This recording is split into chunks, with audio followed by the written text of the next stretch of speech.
Welcome to our deep dive. We're going to be exploring the world of educational philosophy today. Oh, fascinating. You gave us a chapter from an educational philosophy textbook, Yeah? and it's really it's perfect for kind of unpacking some of these big questions. Like what is education really even about? Right. And how do different philosophies shape how we think about learning and knowledge? So I'm really excited to dive in. Yeah, me too. I think this is going to be a great deep dive. Awesome. So the chapter we're looking at today actually starts with the definition of education, Right. and it traces it back to the Latin root educare. You Okay. ever thought about where that word comes from? I haven't really. I just Oh. always kind of took it for granted, Yeah. but I'd love to know more. Well, it literally means to bring up or to foster or to lead. Hmm. And that already tells us that education is about way more than just absorbing information, right? Absolutely. It's about guiding, nurturing potential. Yeah, exactly. And you know what? The source even quotes Alfred North Whitehead, who said that education's purpose is, quote, the development of complete life, end quote.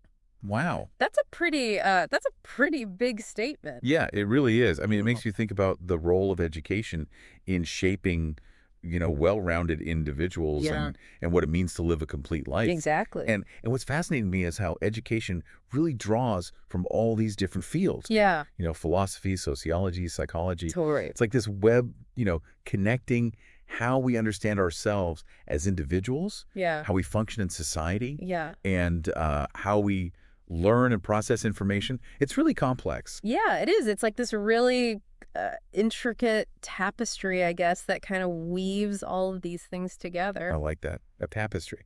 Okay, so let's get to, I guess, the heart of it here. Okay. Philosophy itself.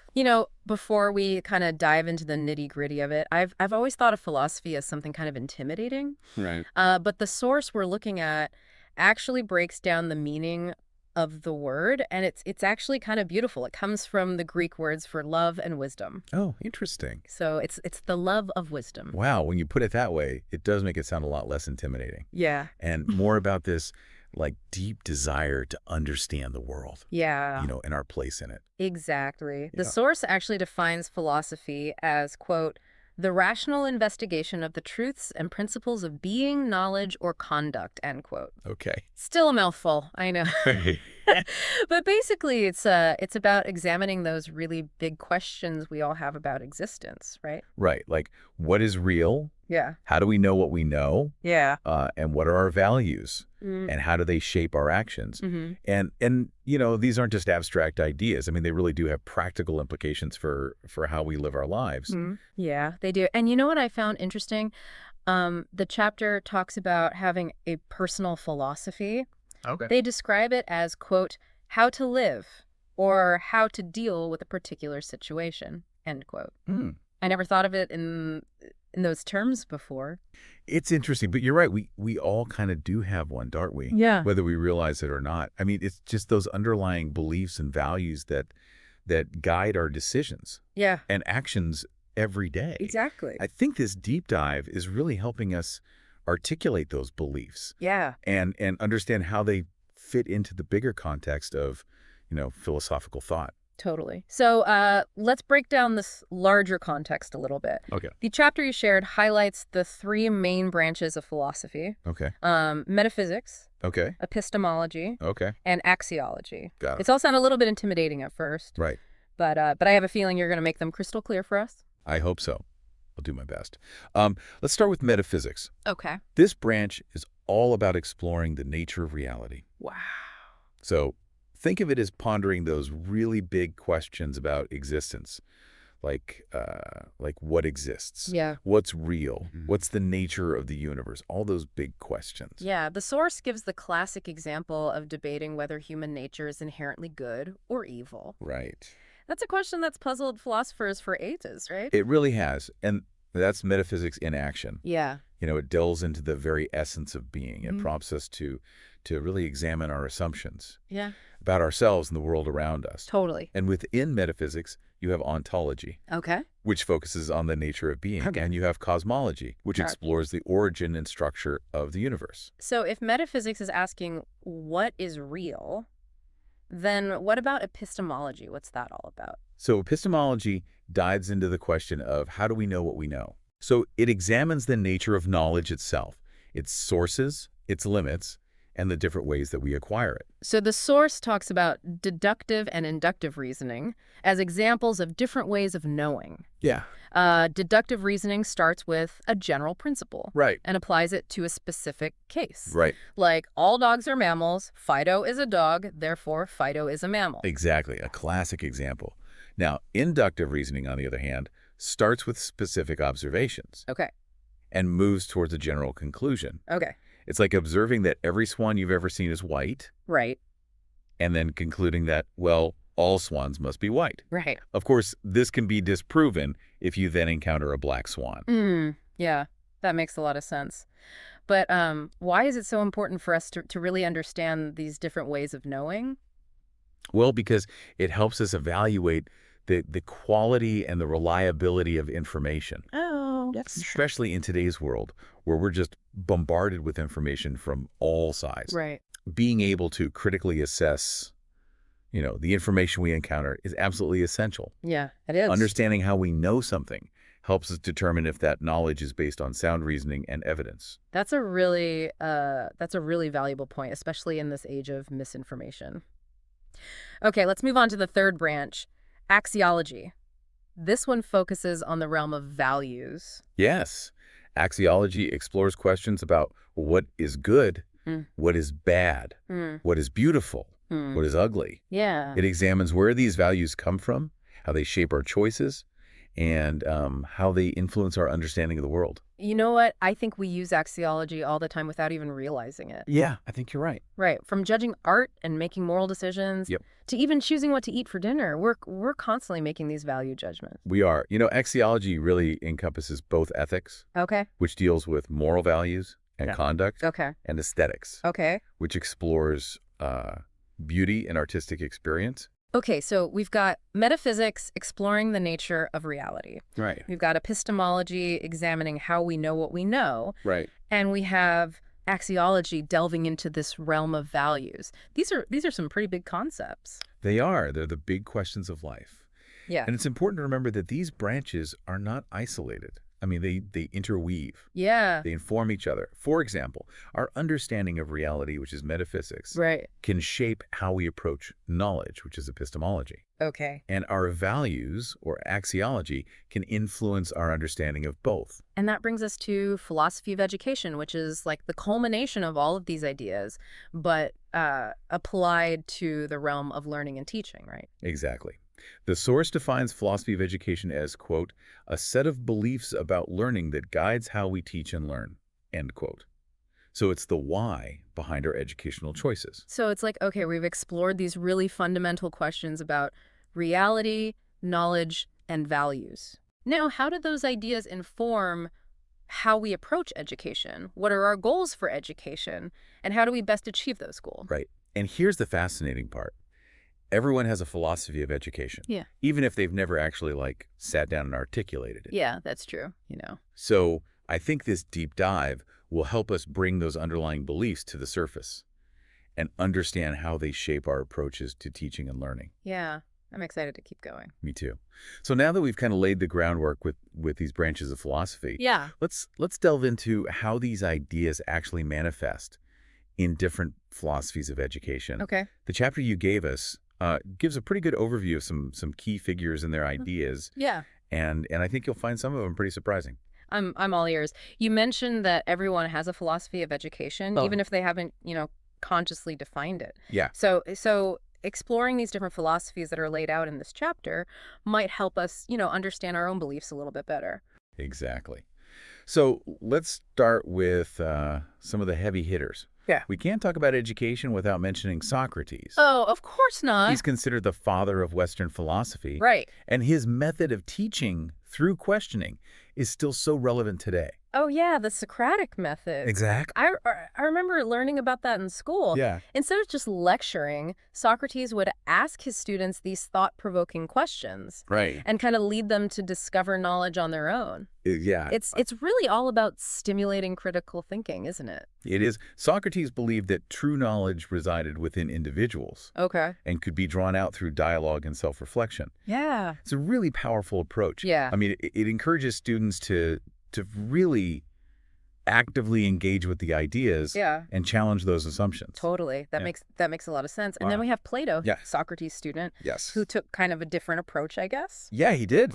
He emphasized the world of ideas and reason, Yeah. believing that true knowledge actually existed in this realm of forms, these perfect and unchanging concepts that kind of transcend the physical world. Yes. For Plato, education was about ascending from the world of appearances Mm, to the world of true knowledge, these eternal and unchanging forms. right. So it's definitely a more abstract Yeah. and idealistic view Right. compared to Socrates' focus on questioning and dialogue. So in a Platonic classroom, Right. you might see a focus on, studying the classic works of literature and philosophy, mathematics, those subjects that deal with universal and timeless themes. Exactly. It's about training the mind to grasp those higher truths.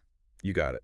Now let's shift gears a little bit. Okay. Let's talk about Aristotle, Okay. Plato's student, Okay. who took kind of a more grounded approach. Okay. He emphasized observation and the natural world, Right. believing that knowledge was acquired through experience and empirical evidence. Right. Aristotle is considered the father of the scientific method. Exactly. He believed in observing the world around us, collecting data Yes, and drawing conclusions based on that evidence. exactly.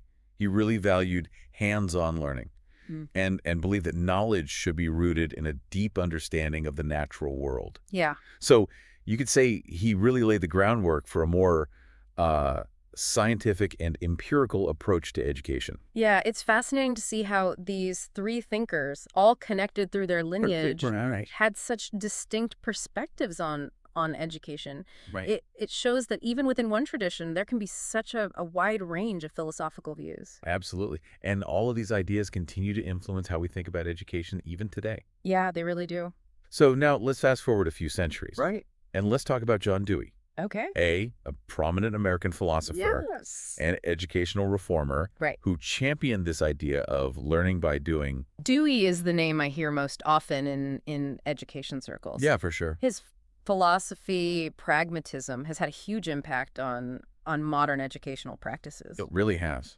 I know he believed that education should be connected to real-world experiences and problem solving. He did. He really believed that learning should be active and engaging, Okay. that students learn best by doing, by experimenting, by interacting with their environment. Yeah. He challenged that traditional model of passive learning, Mm. where students just kind of sit and absorb information. So in a Dewayan classroom, we Yeah. might see a lot of hands-on activities, projects, experiments, group work. Right. Students wouldn't just be memorizing facts; Okay. they would be applying what they learned Yeah. to real-world situations. Exactly. The focus would be on developing critical thinking skills, Yeah.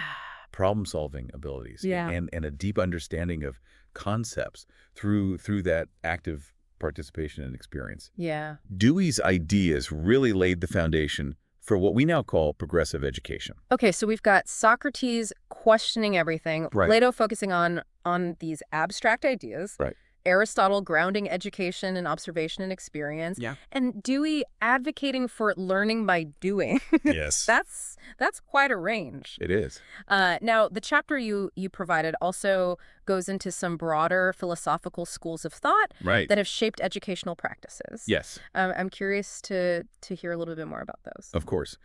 Let's start with idealism and realism. Okay. Two philosophies that have roots in ancient Greece Hmm. that continue to influence how we approach education today. I'm ready when you are. Okay. Walk us through these different philosophies and how they actually translate into classroom practices. Okay, so let's begin with idealism. Okay. As the name suggests, it emphasizes the importance of ideas Okay. and really sees reality as ultimately spiritual or mental. It holds that true knowledge resides in this realm of universal and unchanging concepts. So in an idealist classroom, Yeah? we might see a focus on exploring those big ideas. Yeah. There's enduring truths Right. have kind of stood the test of time. Right. It's about cultivating a really deep appreciation for those timeless values Yes. and concepts that shape our understanding of the world. Exactly. Think of subjects like history, literature, philosophy, Mhm. those that deal with these profound questions about Mhm. human nature, Yeah. ethics, the meaning of life. Right. It's about nurturing that love of learning Yeah. and fostering intellectual curiosity.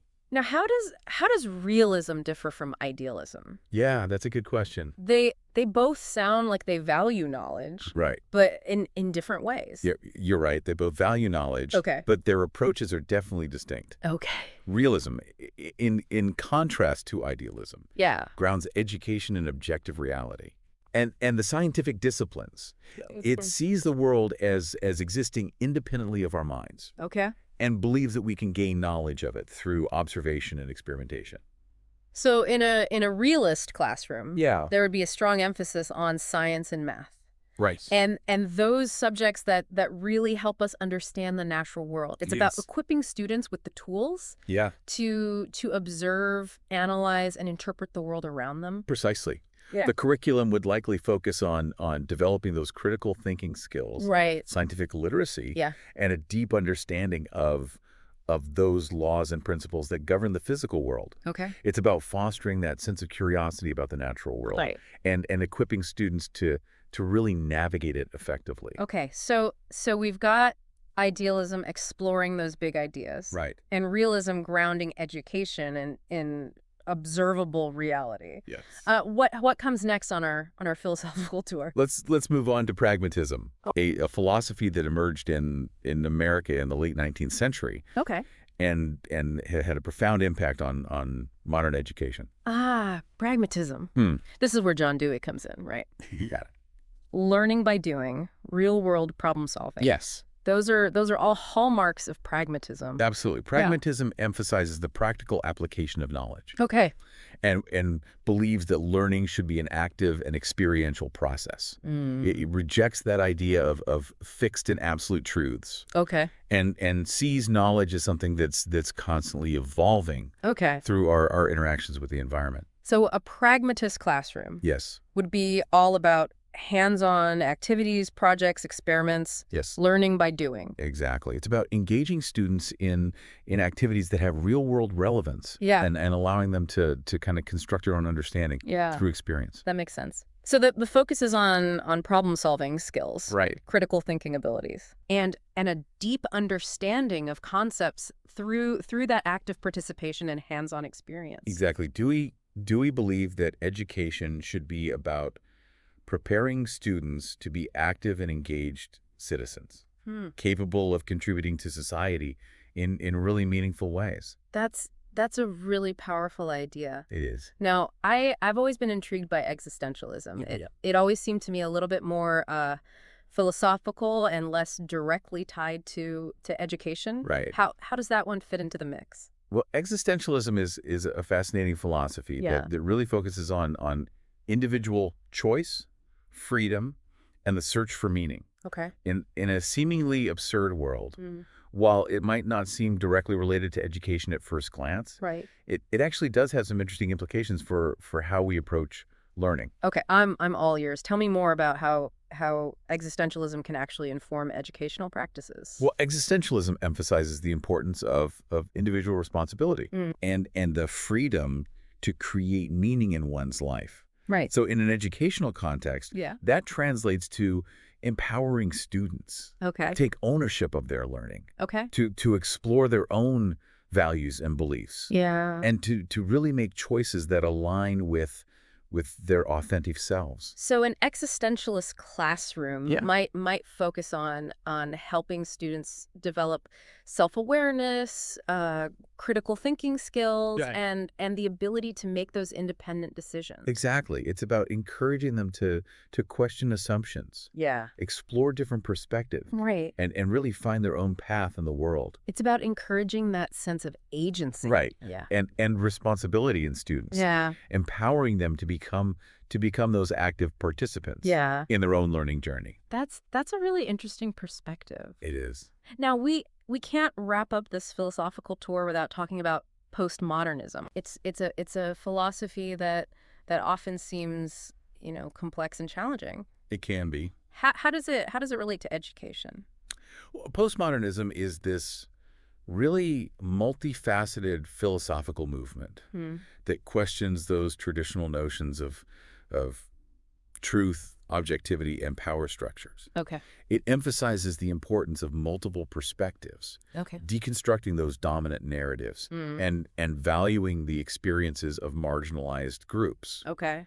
So in an educational context, postmodernism challenges us to think really critically Yeah. about the ways knowledge is constructed Yeah. and how power is exercised within educational systems. So a postmodern approach to education Yep. might involve analyzing texts and cultural artifacts from different perspectives, Yes.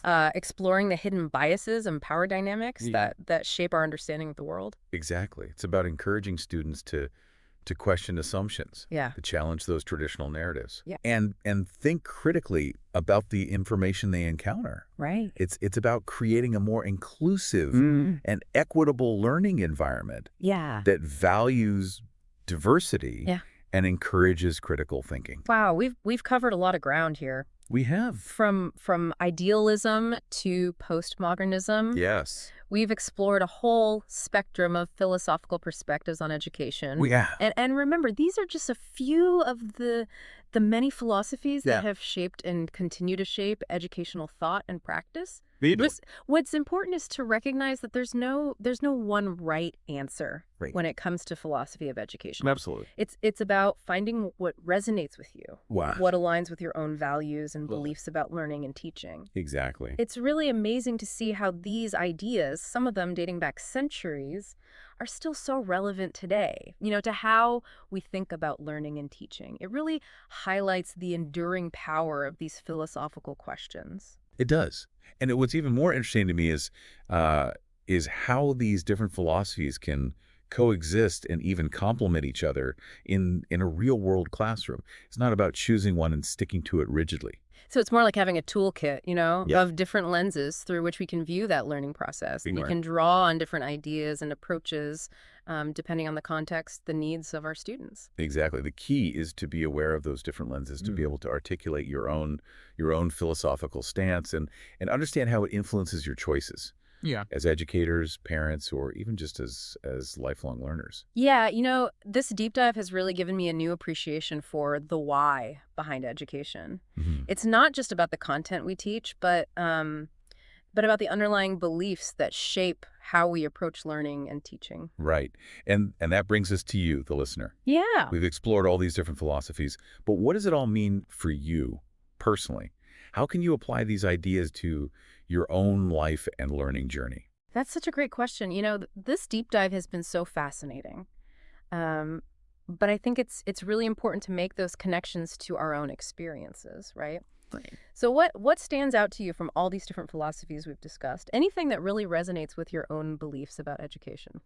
Think about your own educational experiences. Were there certain teaching styles or approaches that you found particularly effective? Why do you think those resonated with you? Perhaps you were drawn to a more hands-on experiential approach, or maybe you thrived in a more structured traditional setting. Yeah, maybe you've never even really thought about it consciously before. Right. But we all have these preferences, these beliefs about how learning should happen. And this deep dive is really a chance to examine those beliefs Yeah. and see how they connect to these broader philosophical ideas. Exactly. And remember, there's no right or wrong answer here. The goal isn't to choose one philosophy and declare it as the ultimate truth. It's about understanding the different perspectives and finding what resonates with you, what aligns with your own values and goals. And for those of you who are educators or parents, I think understanding these different philosophies can really help you make more informed decisions, about how you approach teaching and learning. Think about the kind of learning environment you want to create. Do you want to emphasize rote learning and memorization? Or do you want to foster creativity, critical thinking, and a love of learning? Your underlying philosophy of education will guide your choices and shape the experiences you provide for your students or children. So this isn't just about abstract philosophical debates, right? Yeah. It's about making these conscious choices that can have a real impact on how we learn, how we teach, and how we shape the minds of future generations. Exactly. And remember, the exploration doesn't end here. This deep dive is really just the beginning. There are countless books, articles, and resources available to help you delve deeper into educational philosophy and continue this journey of discovery. So, fellow knowledge seekers, we've reached the end of our deep dive into this fascinating world of educational philosophy. Yeah. We hope you've enjoyed the journey. We hope you've come away with some new insights and perspectives. And remember, the quest for knowledge is a lifelong adventure. It is. And with a curious mind and a willingness to explore different ideas, there's really no limit to what you can learn and achieve. We encourage you to keep questioning, keep exploring, and keep nurturing that love of wisdom within you. Happy learning, everyone.